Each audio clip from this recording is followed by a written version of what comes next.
ಕಾಯ್ದಿರಿಸಿಕೊಳ್ತಾ ಇದೆ ಮಂಡ್ಯ ಲೋಕಸಭಾ ಕ್ಷೇತ್ರ.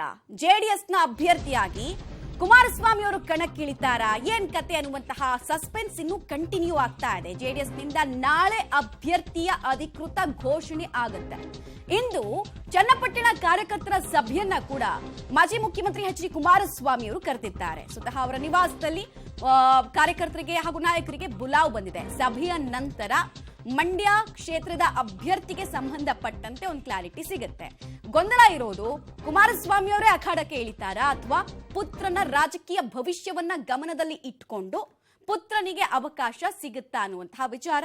ಸಭೆಯ ನಂತರ ನಾಳೆ ಮಂಡ್ಯ ಅಭ್ಯರ್ಥಿಯ ಹೆಸರನ್ನ ಘೋಷಣೆ ಮಾಡೋದಕ್ಕೆ ಸಿದ್ಧತೆಯನ್ನ ಮಾಡ್ಕೊಳ್ತಾ ಇದ್ದಾರೆ. ಒಂದ್ ಕಡೆಗೆ ಕುಮಾರಸ್ವಾಮಿ ಅವರಿಗೆ ತಮ್ಮ ಪುತ್ರನ ರಾಜಕೀಯ ಭವಿಷ್ಯದ ಬಗ್ಗೆ ಚಿಂತನೆ ಇದೆ ಅಂತ ಹೇಳಲಾಗ್ತಾ ಇದೆ. ಹೀಗಾಗಿ ನಿಖಿಲ್ ನಿಂತ್ರೆ ಬೆಟರು, ಈ ಸಲ ಅವಕಾಶ 5 ವರ್ಷಗಳಿಗಿಂತ ಬಹಳ ಡಿಫ್ರೆಂಟ್ ಆಗಿದೆ, ಆಮೇಲೆ ಅವಕಾಶ ಪೂರಕವಾಗಿದೆ ಅನ್ನೋದು ಅವ್ರ ಲೆಕ್ಕಾಚಾರ. ಆದ್ರೆ ಬಿಜೆಪಿ ಹೈಕಮಾಂಡ್ ಹಾಗೂ ಜೆಡಿಎಸ್ನ ಕೆಲವು ನಾಯಕರ ಒಲವು ಕುಮಾರಸ್ವಾಮಿ ಅವರ ಮೇಲಿದೆ. ಇನ್ನೊಂದು ಕಡೆಗೆ ಕಾರ್ಯಕರ್ತರು ಚನ್ನಪಟ್ಟಣ ಹಾಗೂ ರಾಮನಗರದಲ್ಲಿ ನೀವು ಮಂಡ್ಯಕ್ಕೆ ಹೋಗ್ಬೇಡಿ, ನಮ್ ಜೊತೆನೆ ಇರಬೇಕು ಅಂತ ಪಟ್ಟು ಹಿಡಿತಾ ಇದ್ದಾರೆ. ಹೀಗಾಗಿ ಕುಮಾರಸ್ವಾಮಿ ಅವರಿಗೆ ಇಕ್ಕಟ್ಟು ಕಂಟಿನ್ಯೂ ಆಗ್ತಾ ಇದೆ.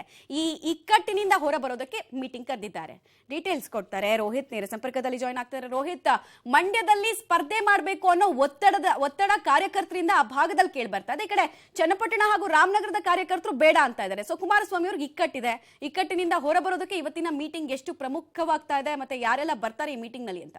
ಖಂಡಿತ ಮಮತಾ, ಮಂಡ್ಯ ಕಾರ್ಯಕರ್ತರು ಮತ್ತೆ ಮುಖಂಡರ ದುಂಬಾಲು ಬಿದ್ದಂತ ಕಾರಣವಾಗಿ ಕುಮಾರಸ್ವಾಮಿ ಅವರು ಮಂಡ್ಯದಿಂದ ಸ್ಪರ್ಧೆ ಮಾಡ್ತೀನಿ ಅಂತೇಳಿ ಕೂಡ ಮಂಡ್ಯ ಜಿಲ್ಲೆಯ ನಾಯಕರ ಜೊತೆ ಮಾತನಾಡಿದ್ರು. ಆದ್ರೆ ಅಧಿಕೃತ ಘೋಷಣೆ ಒಂದೇ ಬಾಕಿ ಇತ್ತು. ಆದ್ರೆ ಅತ್ತ ಕುಮಾರಸ್ವಾಮಿ ಅವರು ಆಪರೇಷನ್ಗೆ ತೆರಳಿದ ಬಳಿಕವಾಗಿ ಚನ್ನಪಟ್ಟಣದ ಕಾರ್ಯಕರ್ತರು ಒಂದು ರೀತಿಯಾಗಿ ಮಂಡ್ಯದಿಂದ ಕುಮಾರಸ್ವಾಮಿ ಅವರು ಸ್ಪರ್ಧೆ ಮಾಡೋದನ್ನ ವಿರೋಧ ವ್ಯಕ್ತಪಡಿಸಿದ್ರು. ಯಾಕಂದ್ರೆ ಮಂಡ್ಯದಿಂದ ಕುಮಾರಸ್ವಾಮಿ ಅವರು ಸ್ಪರ್ಧೆ ಮಾಡಿ ಗೆದ್ದಂತ ಸಂದರ್ಭದಲ್ಲಿ ಚನ್ನಪಟ್ಟಣದ ಶಾಸಕ ಸ್ಥಾನ ಖಾಲಿ ಆಗುತ್ತೆ. ಆ ನಿಟ್ಟಿನಲ್ಲಿ ಜೆಡಿಎಸ್ ನ ಅಸ್ತಿತ್ವ ಅಲ್ಲಿ ಕಡೆಗುಂದುತ್ತೆ. ಆ ನಿಟ್ಟಿನಲ್ಲಿ ಕುಮಾರಸ್ವಾಮಿ ಅವರು ಮಂಡ್ಯದಿಂದ ಸ್ಪರ್ಧೆ ಮಾಡಬಾರದು, ನಿಖಿಲ್ ಅವರು ಸ್ಪರ್ಧೆ ಮಾಡಬೇಕು ಅನ್ನೋ ನಿಟ್ಟಿನಲ್ಲಿ ಒಂದು ರೀತಿಯಾಗಿ ಆಗ್ರಹವನ್ನ ಕೇಳಿ ಮಾಡಿದ್ರು. ಆ ನಿಟ್ಟಿನಲ್ಲಿ ಕುಮಾರಸ್ವಾಮಿ ಅವರು ಸಾಕಷ್ಟು ಗೊಂದಲಕ್ಕೆ ಸದ್ಯಕ್ಕೆ ಈಡಾಗಿರುವಂತದ್ದು. ಇದೀಗ ಕುಮಾರಸ್ವಾಮಿ ಅವರೇ ಸ್ವತಃ ಸ್ಪರ್ಧೆ ಮಾಡಬೇಕಾ ಅಥವಾ ನಿಖಿಲ್ ಕುಮಾರಸ್ವಾಮಿ ಅವರನ್ನ ಮಂಡ್ಯದಿಂದ ತರಬೇಕಾ ಅನ್ನೋ ನಿಟ್ಟಿನಲ್ಲಿ ಸಾಕಷ್ಟು ಗೊಂದಲಗಳು ಇರುವಂತದ್ದು. ಆ ನಿಟ್ಟಿನಲ್ಲಿ ಇವತ್ತು ಬಹುತೇಕ ಟಿಕೆಟ್ ಫೈನಲ್ ಅಂತ ಹೇಳಲಾಗ್ತಾ ಇತ್ತು. ಆದ್ರೆ ಚನ್ನಪಟ್ಟಣದ ಕಾರ್ಯಕರ್ತರ ಒಂದು ಸಭೆ ಬಳಿಕವಾಗಿ ತಮ್ಮ ಘೋಷಣೆಯನ್ನ ಮಾಡಲಿದ್ದಾರೆ ಅಂತ ಹೇಳಲಾಗ್ತಾ ಇದೆ. ಇವತ್ತು ಚನ್ನಪಟ್ಟಣ ಭಾಗದ ಜೆಡಿಎಸ್ ನ ಕಾರ್ಯಕರ್ತರು ಒಂದಷ್ಟು ಪ್ರಮುಖ ಮುಖಂಡರನ್ನ ಬೆಂಗಳೂರು ನಿವಾಸದಲ್ಲಿ ಕರೆಸಿ ಅವರೊಟ್ಟಿಗೆ ಸಮಾಲೋಚನೆ ಮಾಡ್ತಾರೆ. ಬಳಿಕವಾಗಿ ಕಾರ್ಯಕರ್ತರ ಅಭಿಪ್ರಾಯ, ಮುಖಂಡರ ಅಭಿಪ್ರಾಯ ಮತ್ತೆ ಕುಮಾರಸ್ವಾಮಿ ಅವರ ನಿಲುವೇನಿದೆ ಅವೆಲ್ಲವನ್ನೂ ಕೂಡ ಡಿಸ್ಕಸ್ ಮಾಡಿದ ಬಳಿಕವಾಗಿ ನಾಳೆ ಒಂದು ತೀರ್ಮಾನಕ್ಕೆ ಬರ್ತಾರೆ. ನಾಳೆ ಅಧಿಕೃತವಾಗಿ ಘೋಷಣೆ ಮಾಡ್ತಾರೆ.